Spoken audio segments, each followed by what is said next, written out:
ఏదైతే తిరుమల లడ్డు వ్యవహారం clean chit ఇచ్చారు కాబట్టి చంద్రబాబు నాయుడు గారు ఆంధ్రప్రదేశ్ ప్రజలకు కాదు టోటల్ హిందువులందరికీ క్షమాపణ చెప్పాలి అనేది వైసీపీ నాయకులు వాదన. నిజంగానే తిరుమల లడ్డూలో ఎలాంటి కొవ్వు పదార్థాలు కలవలేదని చెప్పి వాళ్ళ క్లీన్ చిట్ వచ్చిందనుకోవాలంటారా? మరి ఒకటండి, ఇప్పుడు ఒక దేవాలయం చాలా ఎంతో విలువైన దేవాలయం అంటే ఇక అందరికీ తెలియదేముంది, దేవుడి యొక్క ఆలయం. అది దేవుని యొక్క ఆలయం గురించి అప్పుడు జరిగిన వ్యవహారం అనేది చాలా చాలా యొక్క హిందువుల యొక్క ఇదిని మనోభావాల్ని చాలా దెబ్బతీసి చాలా ఇబ్బంది పడ్డారు. మరి అప్పుడు వీళ్ళు అన్నీ ప్రూవ్ చేసుకోవడానికి ఆ కాలంలో గట్టిగా ట్రై చేసి ప్రూవ్ చేసుకొని అప్పుడే మీరు నిరూపించవచ్చు కదా. ఇప్పుడు వచ్చి మీరు సిబిఐ క్లీన్ చిట్ ఇచ్చింది అంటున్నారు. ఓకే, మంచిదే, ఓకే, ఇవ్వటం అనేది మంచిదే అనుకోండి, మీరేం తప్పులేదు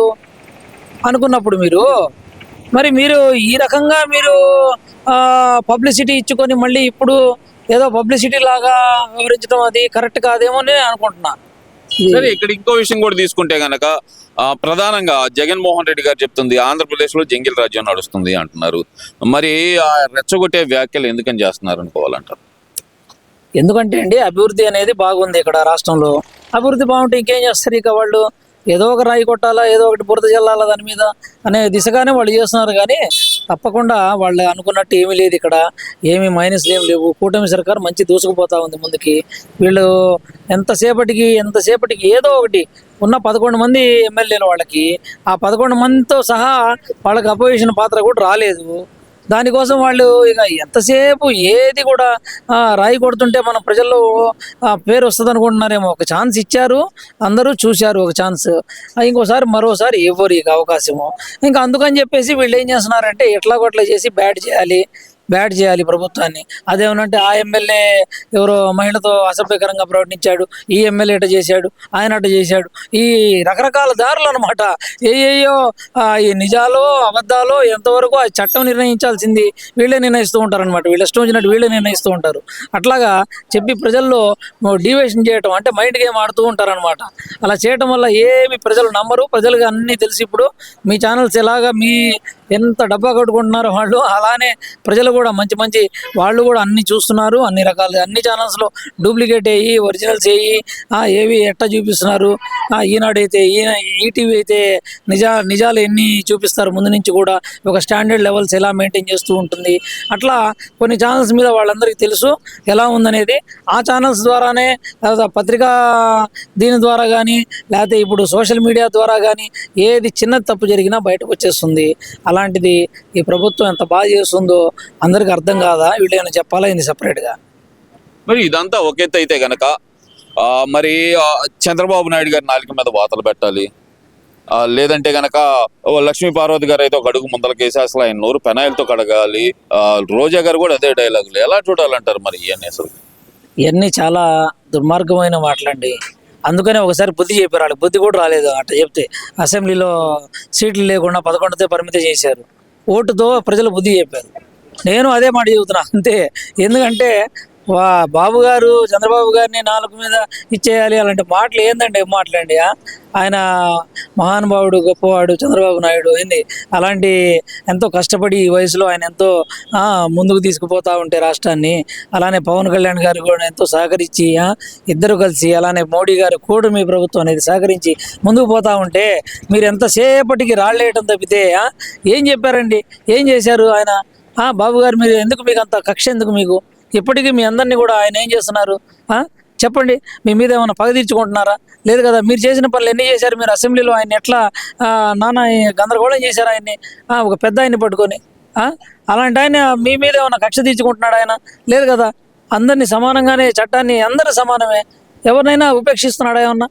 మా కూటమి ఎమ్మెల్యేలను కూడా తప్పు చేస్తే అరవట్లా పిలిచి క్లాసులు పీకట్లా ఏమైనా తప్పులు ఉంటే ఏందండి చెప్పండి? ఇక అలానే పెద్ద ఆయన్ని అంటానికి ఎట్టా వచ్చిందండి? అలాంటి వాళ్ళని నోరెట్టా వస్తుందో నాకు అర్థం కావట్లేదు. అలాంటి ఆయన్ని పట్టుకొని ఆ రకంగా మాట్లాడటం సో ఇదంతా ఒక ఎత్తు అయితే కనుక నేను పాదయాత్ర చేస్తాను అంటున్న జగన్ మరి అదే ప్రజల సమస్యలు తన గలం ద్వారా అసెంబ్లీలో వినిపించే అవకాశం ఉందంటారా? ఎందుకంటే 11వ తారీఖు నుంచి బడ్జెట్ సమావేశాలు మొదలవుతున్నాయి. మరి ఆ ప్రజల మధ్యకు వస్తానంటున్న జగన్మోహన్ రెడ్డి అసెంబ్లీకి వచ్చే అవకాశం ఉందంటారా? మేము స్వాగతిస్తున్నామండి, రమ్మనండి. ఎందుకంటే మాలో చిన్న చితగా ఏమన్నా తెలియని ఏమన్నా సమస్యలు ఉంటే వాళ్ళ ద్వారా తెలుసుకుని అవి కూడా సాల్వ్ చేస్తాం. మేము రెడీగా ఉన్నాం. ఏదైతే కూటమి ప్రభుత్వం ఉందో అది ఎప్పుడూ రెడీగా ఉంది, తప్పకుండా సాల్వ్ చేసిద్ది. భారతదేశంలో అతి అభివృద్ధి చెందిన వాటిలో నెంబర్ 1 రాష్ట్రంగా తీర్చిదిద్దారని చెప్పేసి అందరూ అనుకుంటున్నారు ప్రజలు. తప్పకుండా వాళ్ళు చేస్తారు. మళ్ళీ ఇంకోసారి కూడా వస్తారు. మీరు వచ్చి మీరేదో ఆ గళం ఏదో అసెంబ్లీలో వినిపిస్తారంటే వినిపించండి, అంతకన్నా ఏం కావాలా? మీరు అసెంబ్లీకి వచ్చి ప్రజల కోసమే కదా మీరు నిలబడింది, ప్రజల కోసమే కదా గెలిచింది. ప్రజలు గెలిపించారు కాబట్టి ప్రజల మీ నియోజకవర్గ ప్రజల యొక్క సమస్యలనన్నా అక్కడ వచ్చి మీరు వినిపించండి. మీరు ఎందుకు రాలేకపోతున్నారు అనుకోవచ్చు అంటారు అసెంబ్లీకి? మరి చెప్పేది ఏంటంటే వాళ్ళకి అపోజిషన్ పాత్ర రాలేదు, దాంట్లో ఆ సీట్లకు రాదు కదా అపోజిషన్ పాత్ర, దానికి ఏం రాలేదేమో అని నేను అనుకుంటున్నా. కాదు, మమ్మల్ని చూసి భయపడుతున్నారు, అందుకనే జగన్మోహన్ రెడ్డిని చూసి భయపడుతున్నారు, అందుకని అపోజిషన్ సీట్ ఇవ్వలేదు కాబట్టి మేము బాయ్కాట్ చేస్తున్నాం అన్నట్టు మరి వాళ్ళు చెప్తున్న మాటలు. మరి దానికి ఏం చెబుతారు? మీరు ఎలా చేశారో ఆ టైంలో 23 నెంబర్ని ఎన్నిసార్లు అండి, ఎన్ని హేళన చేశారండి? 23 అనే నెంబర్ని హేళన చేసి మాట్లాడారా? 23 పెద్దదా 11 పెద్దదా నాకైతే తెలియట్లా. మరి మీరు అది ఆలోచన చేయండి. మేము మా కూటమి ప్రభుత్వం ఏం చేసింది? అన్నీ తెలుసుకుని ఏదన్నా చిన్న చిత్తగా లోపాలు మనలో ఉన్నాయేమో, ప్రజలు ఆదరించలేదేమో, 2014లో ఆదరించారు, 2019లో ఆదరించలేదేమోలే అని సరి చేసుకుని 2024లో విపరీతం విజయ డంకా మోగించారు. 164 సీట్లతో విజయ డంకా మోగించారు కదా. ఇంకేం కావాలి? ప్రజలు ఎవరి వైపు ఉన్నారనేది పక్కా తెలుస్తుంది కదా. ఒక ఛాన్స్ ఇచ్చేసి మేమేదో పగలు చేస్తామంటే ఏం పగలు చేశారని ఏం చేశారండి? ఒక ఛాన్స్తో చెప్పండి. ఒక ఛాన్స్ ఇచ్చారు కదా, ఒక ఛాన్స్తో మీరు ఏం రేంజ్కి తీసుకెళ్ళిపోగలిగారు? 3 రాజధానులు అనేటప్పుడు షాక్ అయ్యారు ప్రజలు. 3 రాజధానులు అంటే ఒక్కసారి షాక్ అయిపోయారు. ఇదేంద్ర బాబు, ఎక్కడ లేనిది ఇదేందని చెప్పేసి. అలాంటి షాకింగ్ డెసిషన్స్ మీరు తీసుకున్నారు, షాకింగ్ పనులు మీరు చేశారు. ఏంది అందని పథకాలు మీరు అందించారు. మరి ఇప్పుడు బ్రహ్మాండంగా నడుపుతా కింద మీద పడి ఎట్టగట్టగా ముందుకు తీసుకుపోతా ఉన్నారు. దీనికి మీరు ఇంకా అప్రిషియేట్ చేయాల్సింది పోయి ఎప్పుడో ఎలక్షన్ల ముందు ఒక నెల రోజులు చెప్పుకోండి మీరు ఏం చేశారో, ఎట్లా చేయలేదో చెప్పుకోండి. ఆ నెల రోజులు వాళ్ళు కూడా చెప్పుకుంటారు ఏం చేశారో, అప్పుడు ప్రజలు నిర్ణయిస్తారు. ఇప్పటి నుంచే రుద్దుతా ప్రజల మీద ఉంటే ప్రజలకి బోరు కొట్టి ఆ 11 కూడా రాకుండా ఇంకా తక్కువ వచ్చేలా మీరు చేస్తారని నేను చెప్తున్నా. ఇప్పుడు ఏదైతే గనక జగన్మోహన్ రెడ్డి గారు చాలా కాన్ఫిడెన్స్ గా అయితే చెప్తున్నారు, మేము వస్తే గనక అధికారులు నిన్నగాక మొన్న కూడా సప్త సముద్రాల అవతలు ఉన్నా సరే అధికారులను అయితే లాక్కొస్తాను, మొన్నటిదాకా గుట్టలు ఉపదేస్తా అన్నారు, ఇప్పుడు న్యాయస్థానాల ముందర నిలబెడతా అన్నారు. ఈ మార్పు కూడా ఎందుకు వచ్చింది అంటారు? ఒకటండి, వాళ్ళు అధికారంలో వచ్చినప్పుడు ఇవన్నీ ముందు ఆలోచనలు చేసుకోవాలి. అధికారం వచ్చినప్పుడు చేసుకోవాలండి. అధికారం రాలేదు కదా ఇంకా ఇప్పుడు అసలు అపోజిషన్ కూడా లేదు. ఇంకా 3 ఏళ్ళు ఉంది టైం. భయపడేవట్లేదు మాకు అంటున్నారు. అదేనండి, ఇంకా 3 ఏళ్ళు టైం ఉంది కదా, వెయిట్ చేయండి. మీరు వెయిట్ చేసి ఇవన్నీ మాట్లాడుతురు కానీ ఇవన్నీ మీరు పడే అట్లా మాట్లాడటం కాదు కదా. ఎందుకంటే మీకు అధికారం రావాలి కదా, అధికారం వచ్చినప్పుడు కదా. అధికారం వచ్చినప్పుడు రానివ్వండి. ప్రజలు ఉన్నారు, ప్రజలు నిర్ణయిస్తారు. మీకు అధికారం ఇవ్వాలా లేకపోతే బ్రహ్మాండంగా చేస్తున్న కంటిన్యూగా ఇదే కూటమి ప్రభుత్వానికి అధికారం ఇవ్వాలనేది ప్రజలు నిర్ణయిస్తారు. అప్పుడు దాకా వెయిట్ చేద్దాం. అంటే మరి ఓవరాల్ గా చూసుకుంటే గనక జగన్మోహన్ రెడ్డి అనే వ్యక్తి మరి వాళ్ళ నాయకులు వాళ్ళు అత్యంత సన్నిహితులు చెబుతున్నా సరే ఎందుకని అతను వాళ్ళ మాటలు పెడజోని పెడుతున్నారు? ఎందుకంటే కూటమిని విచ్ఛిన్నం చేస్తే తప్పితే మనం గెలవలేము అని చెప్పి విజయసాయి రెడ్డి గారు చెప్పారు. అదే ఇప్పుడు ఇది ఫాలో అవుతుంది అనుకోవచ్చు అంటారు కూటమి ప్రభుత్వం. ఎందుకంటే జనసేన ఎమ్మెల్యేని టార్గెట్ చేయటం కానీ లేదంటే గనక మా ఎమ్మెల్యే ఒక కులాల మధ్య కుంపటి, ఈ ఎమ్మెల్యేకి ప్రాధాన్యత ఇవ్వటం లేదు, ఆ ఎమ్మెల్యేకి ప్రాధాన్యత ఇవ్వటం లేదు అనే విధంగా వాళ్ళు చేస్తున్న ప్రచారం విచ్ఛిన్నం చేసే భాగంలో అనుకోవచ్చు అంటారా? కావచ్చండి. ఎందుకంటే డైవర్ట్ పాలిటిక్స్ వాళ్ళు బాగా చేస్తుంటారు. ఇప్పుడు చట్టం అనేది తన పని తను చేసుకెళ్తుంది. అది కూటమి సర్కారు మాత్రం ఏ ఎమ్మెల్యే అయినా సరే, కూటమి ఎమ్మెల్యే అయినా, ఇతరులైనా, ఆఫీసర్లైనా, ఎవరినైనా సరే చట్టం మాత్రం వదిలిపెట్టదు. ఎవరు తప్పు చేస్తే మాత్రం మాజీ మంత్రులైనా, ఏ మంత్రులైనా, ఏ పార్టీ అయినా, కూటమి పార్టీ అధికారంలో పార్టీ అయినా, అధికారం లేని పార్టీ అయినా సరే ఎవరిని వదిలిపెట్టదు. తప్పు చేసి ఉంటే చట్టం తన పని అది చేసుకెళ్తుంది.